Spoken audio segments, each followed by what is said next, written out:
Wine షాపులు close అయ్యే time అయింది, నేను ఇంక బయలుదేరుతాను. రెడ్డి గారు హ్మ్. ఎప్పుడు పేపాల్ తాగుతారో పెగ్గనే ఆఫర్ చేశారండి. నరదిష్టి కంటే మీ దిష్టి చాలా డేంజర్ అండి. సర్లేండి పదండి. బిల్లు మీదే. సర్లేండి పదండి. రెడ్డి గారు ఈ టార్గెరియన్స్ ఎప్పుడు లానిస్టర్స్ కి విధేయులుగానే ఉంటారు. కానీ లానిస్టర్స్ దే ఇనుప సింహాసనం. అవును. హలో, నేను ఉత్తర దిక్కుకు చెందిన వాడిని, స్టార్క్ వంశస్థుడిని. నేను మీతో రావచ్చు. స్టార్క్ వంశస్థులా మీరు? మీ గురించి ఎప్పుడు మా నాన్నగారు చెప్తూ ఉండేవాళ్ళు. మీరు ఎక్కువగా ఎండు చేపలు తింటారట కదా. కానీ లానిస్టర్స్ కి ఎండు చేపలంటే పడదు. కానీ కళ్ళుతో ఎండు చేపలు చాలా బాగుంటాయి. ఓ అవును, ట్రై చేయాలి. నేను కాల్ భార్యని. కలిసి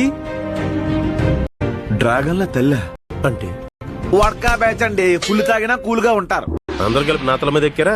పదండి వెళ్దాం. ఓకే. ఓసి వేస్తావు నువ్వు? రే ఎక్కడెక్కడ ఆఫీస్ మొత్తం కట్టుకొని వెళ్తున్నారు? 7 రాజ్యాల్ని ఆక్రమించుకోవడానికి. అంటే మందేడా సిగ్గులేదరా మాట చెప్పడానికి? సిగ్గు.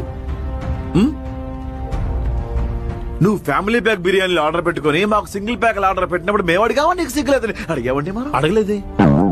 నువ్వు కేఎఫ్సీ బకెట్ ఆర్డర్ పెట్టుకుని బర్గర్ ముక్కలు మా మొహమ్మద్ కొట్టినప్పుడు మేము అడిగావా? నీకు సిగ్గులేదని? అడిగావండి మనం. అడగలేదే. ఈ చీప్ లెక్కర్ పేలో మహా అయితే నువ్వు తెచ్చుకున్న బజ్జీల కోసం ఆశపడింది కానీ మేం కాదే ఆశపడ్డాండి మనం. ఏ రోజు లేదు. రెడ్డి గారు ఎంతకన్నా మేనేజ్ చేయడం నా వల్ల కాదండి. నిజమండి, ఫుడ్ ఐటమ్స్ అన్ని వాడేశారు. మరే Please subscribe and please follow the channel. అట్లుంటది మనతోని.